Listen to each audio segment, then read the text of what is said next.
Hi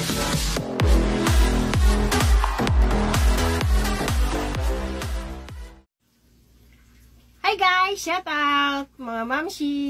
Ayan guys, today unboxing ako today pinadala kong galing sa Pinas. Thank you pala kay Hailin at saka sa pinsan niya dahil pinana niya ako na magpadala dito ng kailangan ko. Ito siya guys. Ito siya. Ano to siya guys? Dahon ng guayabano. Pinaano ko lang sa kapatid ko, pina-dry. Saka yan. Ayan, unboxing ko siya guys. Ito siya.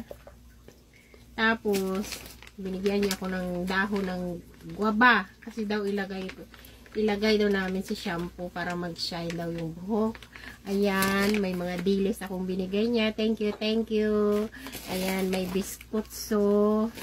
May, ano nga ito? Bagoong. Ayun. At saka, bukayo guys. Ayan. Tapos, ayan yung mga padala ng kapatid ko.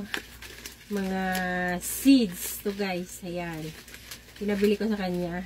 Dahil sabi ko, dalhin ko sa lugar kasawa ko sa Pakistan. Kag ipatanim. Ayan guys. Tapos, ito naman siya ay roll-on na Avon. Ito lang kasi yung ginarutan ko guys. Dito lang ako nahiyang. Ayan. Kaya kahit malayo, nagpapadala ako ng roll-on kasi dito mahal. Mahal dito guys. Doon makabay 1 take 1 ka eh. Dito hindi isa-isa ata 25 real piso. 25 real. Yun. Pero ang importante talaga guys na pinadala ko, ang ito siya. Ito siya. At hanggang liso ng seeds ng guayabano. Ito siya guys. Ito papaya siya. Ito talaga guys ang importante. Ito siya. Ang pinaka-important, ito guys. Ito siya. Ang papilis ni Dima. Ayan. Andito na lahat. Ayan. Makainom na ako ng ng guayabano sa araw-araw. Ito daw ang ko inumin araw-araw. Lagayin siya. Paano gawin? Lagayin sa tubig. Tapos parang siya, serbi tubig guys. Ito yung ginainom nila kahit saan ka man sa Pilipinas. Itong ginainom nila pag may cancer, pag may pag may sakit. Ganun. Everyday inumin? Everyday. Parang siya, parang coffee lang. Ano gawin? Umaga. Ano yan? Gawin yan na lang? Tubig. Isa ito tapos isa turmeric? Tapos turmeric. Ganun. Oo.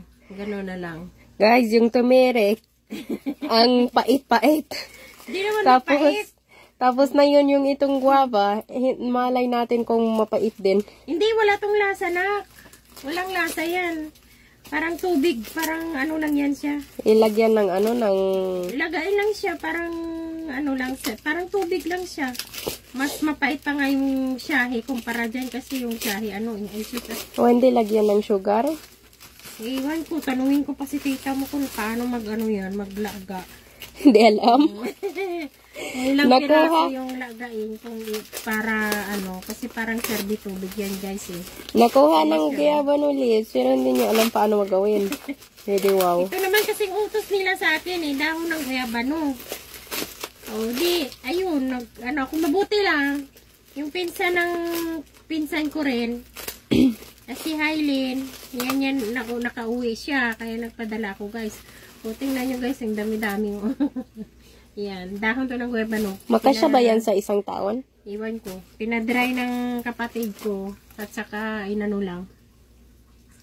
Binalot-balot ng isa, grabe talagang pagbalot niya guys, tingnan nyo. Pinahirapan niya ata si tita mo, binito kaka isa-isa kakuan, tingnan mo pa naman yung balot niya, Thank you, Day! Thank you sa padala mo. Thank you sa effort mo, Day. Ito na siya, Dito na siya, guys. Dito na yung padala nyo. Ayan. Diba? Dito na lahat. Ayan. Saan yung +1? Yung +1? +1 itong +1 niya. Nakasabay yata sa guayabano. Kaya ang guayabano ngayon, maamoy rolon. +2 pala. Hindi, dyan ko yan kinukuha. Ah. Andito lang padala mo dahil thank you. Thank you rin kay Hailing. Kung hindi dahil sa kanya, hindi ako nakapadala nito dito. Ayan, thank you very much sa pinsan mo at sa sayo rin. At saka kay Nining. Sa nanay ni Hailing, thank you very much. Bye-bye.